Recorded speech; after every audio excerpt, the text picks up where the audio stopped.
孩子们，你们是否曾幻想过成为一名巫师，像秘法法师控制时间流动，斗转星移，像死灵法师从异次元召唤僵尸大军，像火焰法师召唤凤凰协助你的战斗？来吧，跟着我的脚步，带你制作属于自己的魔杖，学习世界上的172种法术，成为万众瞩目的大魔法师。那么接下来上片头。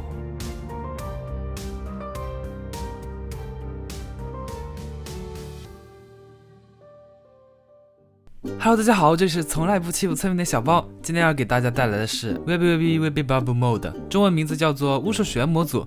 在这个模组里面，你可以通过制作魔杖、寻找记载魔法的书籍，以及击败怪物、搜索宝箱等途径，一步一步的让自己成长为最强大的魔法师。那么我们就从新手阶段开始讲吧。首先，作为一个普通人是没有办法使用魔法的，我们要制作一把属于自己的魔杖。而制作魔杖需要的材料非常简单，除了木棍和精力，我们只需要一个魔法水晶就行了。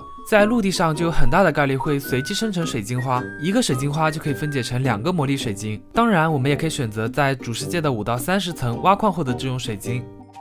前期我们是很容易就可以获得第一把法杖的，但这时候我们获得的法杖并不能使用魔法技能。我们可以看到左下角它不但没有魔力值，而且法杖上连技能都还没有镶嵌。想要学习技能，我们可以制作一本最基础的魔法书，这也是整个模组里面唯一可以通过合成方式获得的魔法书。镶嵌在魔杖上之后，可以让我们发射一道魔法飞弹。想要镶嵌技能还有补魔，我们还需要制作一个奥数工作台。不过这个工作台的制作材料比较复杂，我们需要染色过的羊毛以及一整块的青金石，但其实这获取的难度也并不是很大。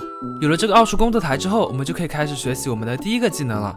只要把魔杖放到奥数工作台的中心，周围就会出现使用魔法书的位置，然后再将魔法书放到对应的位置，点击一下确认，魔杖就会被附上这个技能了。当我们取下魔杖，这本魔法书就会被退还，并不会被消耗掉，所以同一种法术书我们只用收集1本就可以。然后我们还可以用魔力水晶对魔杖进行补魔，一个魔力水晶可以给魔杖恢复100的法力值。虽然这个技能的伤害不是很高，但是攻击频率比较快，而且法力值消耗的也比较少，非常适合我们拿来度过前期。那这个时候，有的大帅逼们可能就要问了小包，那怎么样可以学习更好的技能呢？问得好啊！我们要学习技能，就要先对我们的法杖进行升级。法杖可以通过击败怪物积累经验，当我们右上角的经验条完全充满，就可以使用对应等级的奥法宝典对它进行升级啦。总共有新手、学徒、进阶、大师4个等级，低等级是无法使用高等级的技能的，也就是说大师魔杖可以使用所有等级的技能。法术总共分为7种元素，不同的元素对应不同的属性，而法杖装备之类的也是有不同属性的，但只有在使用同属性技能的情况下会有增强。比如火系法师在使用火系技能时会增加60点法术强度。想要获得其他元素的法杖，只需要在主世界找到这样一个祭坛，这个祭坛里会刷出一种叫做夷灵的生物，击杀之后会掉落一个叫做灵尘的战利品。我们可以在主世界找到废弃的图书馆遗址，在图书馆遗址里面，我们可以看到一个筑灵祭坛，在这个祭坛上就可以生成其他元素的水晶了。我们可以先将水晶合成水晶块，然后再合成4个这样子的溶杯，摆放好之后，在溶杯中放入刚刚掉落的4个灵尘战利品，然后在中间放上水晶块。稍等一会儿，水晶块就会被转化成其他元素的水晶块了。把这个水晶块分解，就可以拿去制作其他元素的魔杖了。包括我们各种元素的长袍，也可以通过同样的模式筑灵。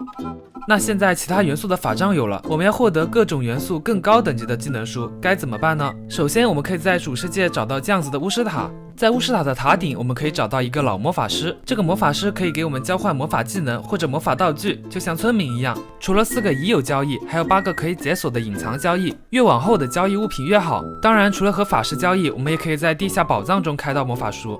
这个模组中还有一处遗迹，在这里可以获得饰品道具。一旦我们靠近这个宝箱，周围就会召唤出一批邪恶的野生魔法师，他们会主动对你进行攻击。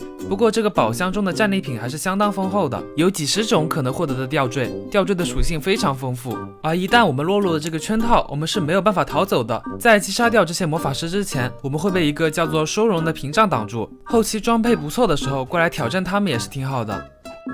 那么以上就是本期视频的主要模组介绍了。模组的内容相当丰富，我一下子也讲不清楚，给你们演示几个模组的技能吧。这模组的技能做得非常好，现在我们在展示的就是一个叫做黑洞的技能。现在的这个是自由之翼，可以让玩家们起飞。这个是凋零图腾，会像炮塔一样对靠近的生物进行攻击。这个是千雷怒啸，这个是旱地之力。这个是天使的英雄不朽，可以让你的队友复活。这个是龙卷风摧毁停车场。这个是冰河世纪，可以把周围的生物全部都给冻住。好的，那我们今天这期视频就到这里吧。如果喜欢本期视频的话，千万不要忘记点个关注，点个赞。那么我是小包，我们下期再见，拜拜。